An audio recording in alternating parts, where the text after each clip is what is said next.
हाँ जी बच्चों, ਅੱਜ ਆਪਾਂ ਐਸਟ੍ਰੋਨੋਮਿਕਲ ਟੈਲੀਸਕੋਪ ਦਾ ਸੈਕੰਡ ਪਾਰਟ ਕਰਨ ਜਾ ਰਹੇ ਹਾਂ। ਦੈਟ ਇਜ਼ ਮੈਂ ਪਹਿਲਾਂ ਹੀ ਦੱਸਿਆ ਤੁਹਾਨੂੰ, ਵੈਰੀ ਇੰਪੋਰਟੈਂਟ ਹੈ ਨਾ। ਇੱਕ ਚੀਜ਼ ਜਾਂ ਮਾਈਕਰੋਸਕੋਪ ਜਾਂ ਟੈਲੀਸਕੋਪ ਬੋਰਡ ਦੇ ਐਗਜ਼ਾਮ 'ਚ ਆਉਣਾ ਹੀ ਆਉਣਾ, ਇਹ ਮੇਰੀ ਗੱਲ ਬਾਰ-ਬਾਰ ਧਿਆਨ 'ਚ ਰੱਖ ਲਿਓ। ਸੈਕੰਡ ਪਾਰਟ ਆ ਜਿਹੜਾ ਇਹਦਾ, when final image is formed at least distance of distinct vision. First part ਸੀ ਨਾਰਮਲ ਐਡਜਸਟਮੈਂਟ। ਨਾਰਮਲ ਐਡਜਸਟਮੈਂਟ ਦੇ ਵਿੱਚ ਕੀ ਹੁੰਦੀ ਹੈ, when final image is formed at infinity. तो याद रखियो जो ऑब्जेक्ट इनफिनिटी ਦੇ ਵਿੱਚ ਹੁੰਦੀ ਉਹਦੀ ਮੈਗਨੀਫਾਈਂਗ ਪਾਵਰ ਜੋ ਵੀ ਆਪਾਂ ਡੈਰੀਵੇਸ਼ਨ ਕੀਤੀ ਸੀ minus of FO upon FE ਉਹ ਲੀਸਟ ਸੀ। तो ਜਦੋਂ final image at least distance of distinct vision ਤੇ ਬਣਦੀ ਹੈ ਉਦੋਂ ਉਹਦੀ ਮੈਗਨੀਫਾਈਂਗ ਪਾਵਰ ਮੈਕਸਿਮਮ ਹੁੰਦੀ ਹੈ, ਰਾਈਟ। ਪਹਿਲੀ ਡੈਰੀਵੇਸ਼ਨ ਜਿਹੜੀ ਮੈਗਨੀਫਾਈਂਗ ਪਾਵਰ ਐਸਟ੍ਰੋਨੋਮਿਕਲ ਟੈਲੀਸਕੋਪ ਦੀ ਸੀ ਉਹ ਮਿਨੀਮਮ ਮੈਗਨੀਫਾਈਂਗ ਪਾਵਰ ਦੀ ਵੈਲਿਊ ਮਿਨੀਮਮ ਸੀ। ਅੱਜ ਆਪਾਂ ਕਰ ਰਹੇ ਹਾਂ maximum power magnifying power. Okay, diagram ਤੁਹਾਡੇ ਸਾਹਮਣੇ ਹੈ। ऑब्जेक्टिव पीस है, ऑब्जेक्टिव लेंस कहते हैं। ऑब्जेक्ट इनफिनिटी ते है, पैरेलल रेज आ रही ने, C1 नाल एंगल अल्फा बना रहा। रीफ्रैक्शन तो बाद FO ते इमेज बनेगी, लेकिन फोकस पहला तो यही फोकस आई पीस का सी, लेकिन हुण समवेयर हेयर आई पीस का जोड़ा फोकस है वो इत्थे जे है। तो ऑब्जेक्ट का हुण जी अंदर होगी, फस्ट ऑब्जेक्टिव लेंस की जी इमेज का काम कर रही है वो सैकेंड आई लेंस वास्ते ऑब्जेक्टिव का काम करेगी। जो ऑब्जेक्टिव आई फोकस के अंदर होगी तो फाइनल इमेज कितने बनेगी, वर्चुअल एंड मैग्नीफाइड, है ना। रीफ्रैक्शन तो बाद इधरों फोकस तो लंघेगी, इधर फोकस आई पीस का। तो यह ऑप्टिकल सेंटर तो इन्हों एक्सट्रापलेट कर लिया गया। A double dash B double dash की है कितने इमेज बन रही है, D is least distance of distinct vision, जिसनों असी नॉर्मल ह्यूमन बींग्स वास्ते 25 सेंटीमीटर ते कहने हैं। तो इत्थे मैक्सिमम मैग्नीफिकेशन होंगी ना। मैग्नीफाइंग पावर बच्चों उवें M फार्मूला तो वही है बीटा अपॉन अल्फा, थोड़ा डेफिनेशन फर्क पै जाएगा। Magnifying power of an astronomical telescope is defined as the ratio of angle subtended at the eye by the final image। Final image है A double dash B double dash, I तो mean C2 ते angle subtend कर रहा है at least distance of distinct vision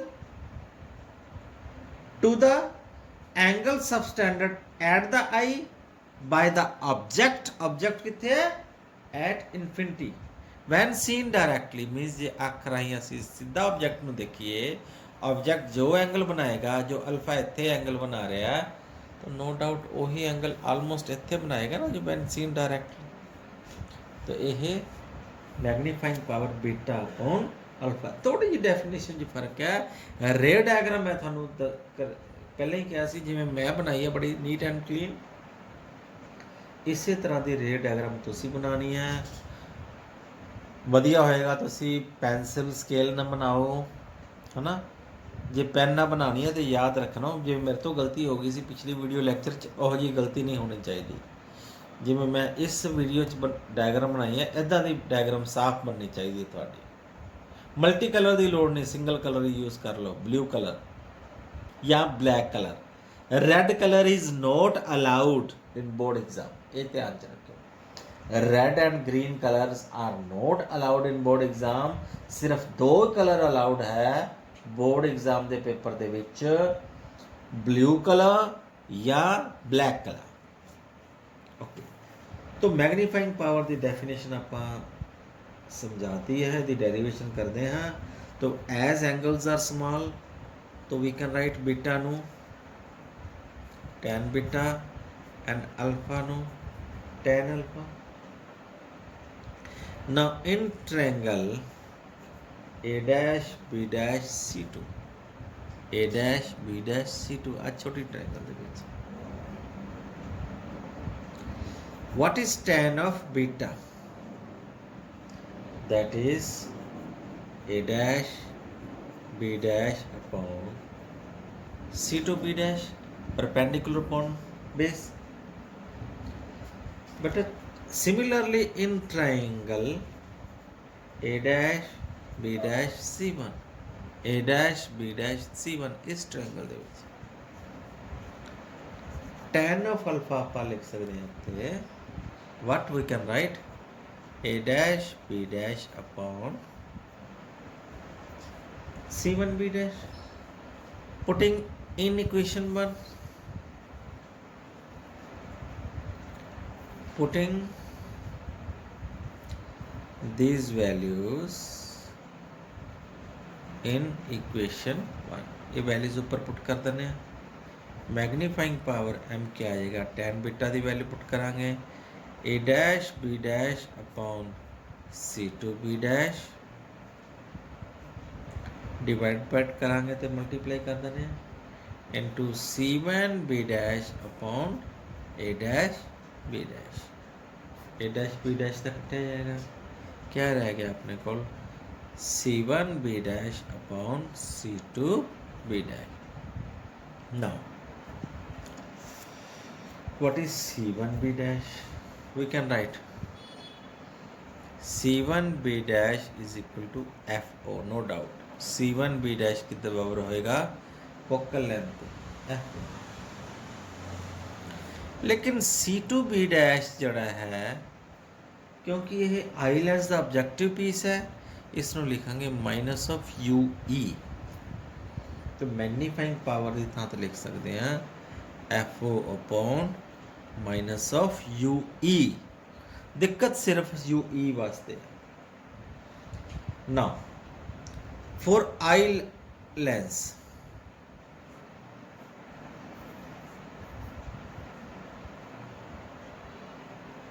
use lens equation 1 upon v minus 1 upon u is equal to 1 upon f. एक ही है lens equation.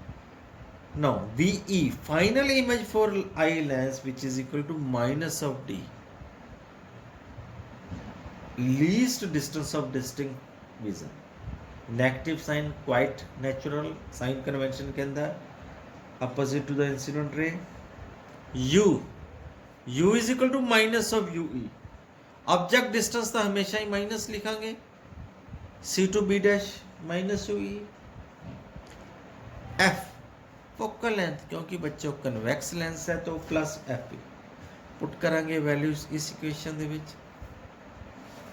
Late us see की value हो जाती है minus 1 upon D minus 1 upon U E दी value minus you E put करांगे 1 upon F of ई.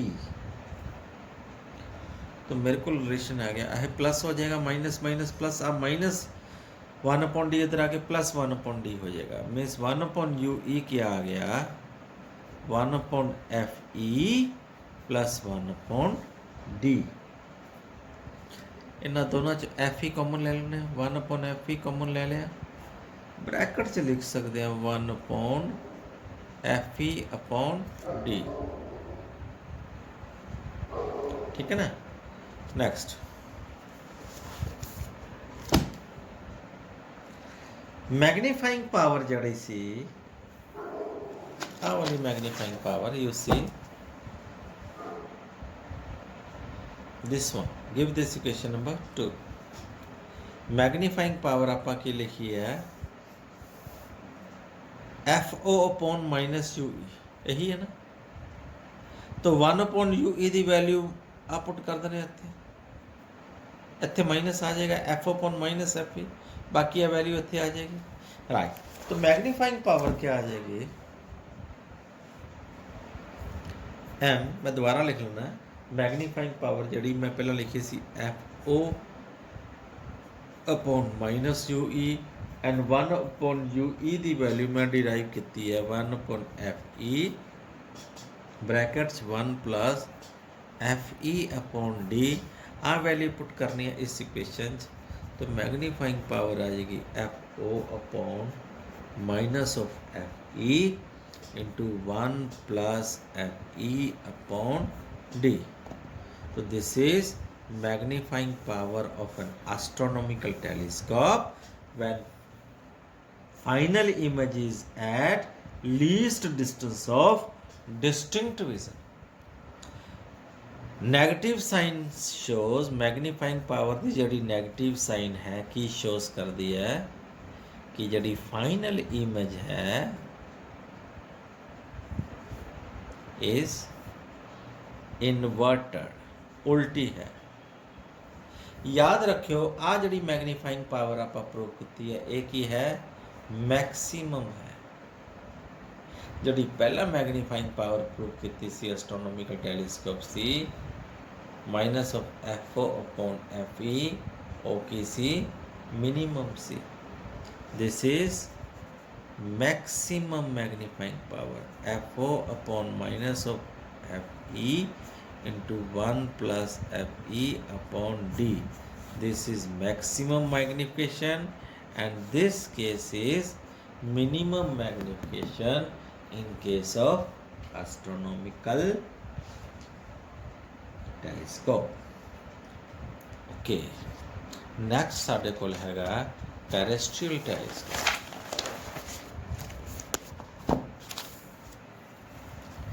हाँ जी, terrestrial telescope TERRESTRIAL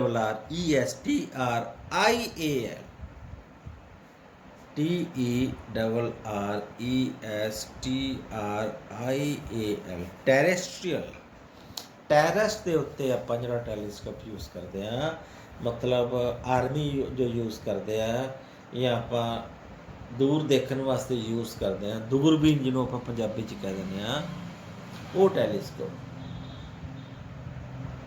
ਬੱਚੋ ਨਾਰਮਲ ਟੈਲੀਸਕੋਪ ਯੂਜ਼ ਕਰਦੇ ਆ ਐਸਟ੍ਰੋਨੋਮਿਕਲ ਟੈਲੀਸਕੋਪ ਯੂਜ਼ ਕਰਦੇ ਆ ਤੁਹਾਨੂੰ ਮੈਂ ਪਹਿਲਾਂ ਹੀ ਕਿਹਾ ਸੀ ਫਾਈਨਲ ਇਮੇजेस ਸਾਨੂੰ ਪੁੱਠੀਆਂ ਨਜ਼ਰ ਆਉਣਗੀਆਂ ਉਲਟੀਆਂ ਨਜ਼ਰ ਆਉਣਗੀਆਂ। तो की करते हैं एक इरैक्टिंग लेंस यूज़ करते हैं ये थोड़ा बड़ा बनाया हुआ है ये एक नॉर्मल रेस के विच डायग्राम दिखाई हुई है आह वही केस है ऑब्जेक्टिव लेंस का। ऑब्जेक्ट इनफिनिटी ते है रेस पैरल रेस है कित्थे बननगियां फोक इमेज कित्थे बन रही है this is FO objective lens का फोकस ते इमेज बन रही है। लेकिन आह L स्टैंड फॉर इरैक्टिंग लेंस इनू की क्या है इरैक्टिंग लेंस थानू केसिस कराए ने various images formed by the lenses ये जड़ी है इरैक्टिंग लेंस है if I right 2 times the FL ते मतलब एदी फोकल लेंथ दे डबल ते है दैन एदी इमेज क्या बने कित्थे बनेगी इत्थे भी 2 टाइम्स द FL मतलब जिन्ना दूर ऑब्जेक्ट है उन्नी दूर इमेज बनेगी तो सेम मैग्नीफिकेशन बनेगी बस इन्वर्टेड इमेज जड़ी है जड़ी ऑब्जेक्ट है उसनों इरैक्ट कर देगी। हुण ये फिर दोबारा किता बनाया गया है आई लेंस से फोकस से ताकि फाइनल इमेज इनफिनिटी ते बने।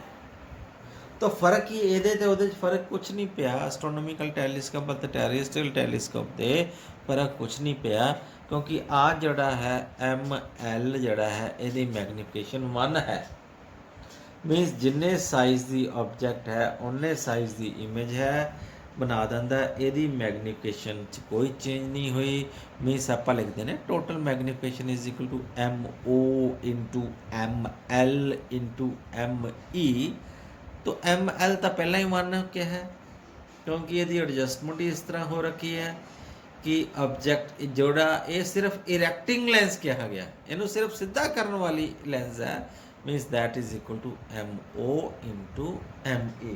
तो मैग्नीफाइंग पावर से बच्चों कोई चेंजेस नहीं आया। In case of normal adjustment जो मैं थोड़ा डायग्राम दिखाई हुई है नॉर्मल एडजस्टमेंट वाली तो magnifying power of terrestrial telescope you can write M which is equal to FO upon FE magnitude तो सही ठीक है। सेकंड केस की है इन case of when final image is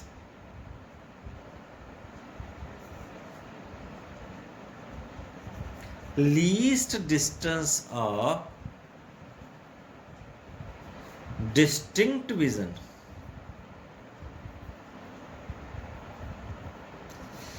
Then magnification, the formula FO upon FE into 1 plus FE upon D. ठीक है, सिर्फ sign ਦੇ ਵਿੱਚ ਚੇਂਜ ਹੈ, ਉਹ ਮੈਂ ਡਾਇਗਰਾਮ ਨਹੀਂ ਦਿਖਾਈ ਕਿਉਂਕਿ ਥੋੜੀ ਕੰਪਲੈਕਸ ਬਣ ਜਾਏਗੀ। ਥੋੜਾ ਜਿਹਾ ਇਹਦੀ ਫੋਕਲ ਲਾਈਨ ਥੋੜੀ ਵਧਾ ਦਿਓ, ਇਹਨੂੰ ਥੋੜਾ ਦੂਰ ਲੈ ਦਿਓ, ਆਈਪੀਐਸ ਦੇ ਅੰਦਰ ਨਹੀਂ ਸੌਰੀ ਅੰਦਰ ਲੈ ਜਾਓ ਇਹਨੂੰ, तो आईपीएस ਦੇ ਅੰਦਰ ਇਮੇਜ ਬਣੇਗੀ, तो ਇੱਥੇ ਜੇ ਇਮੇਜ ਬਣ ਜਾਏਗੀ। ठीक है, मीन्स ਉਹਦੇ ਚ ਫੋਕਲ ਮੈਗਨੀਫਿਕੇਸ਼ਨ ਜਿਹੜੀ ਵੈਲਿਊ ਹੈ ਉਹ ਪੋਜ਼ਿਟਿਵ ਆ ਜਾਏਗੀ। ਇਹਦੇ ਚ ਇੱਕ ਡਰਾਬੈਕ ਹੈ, क्या size of the image, size of the telescope, size of telescope becomes very large। क्या जे ਆਪਾਂ ਇਹਨੂੰ FO ਕਹਿ ਦਈਏ, length of the telescope is FO, uh FO है, आ की हो गया 2FL, आ भी 2FL means 4FL plus FE means जड़ा है टैरेस्ट्रीयल टैलीस्कोप बहुत बड़ा बन जाए। ये थोड़ा जिहा ड्राबैक है, बड़े साइज का टैलीस्कोप बन। ओके, बहुत है इन्ना कज वास्ते। Thank you, have a nice day.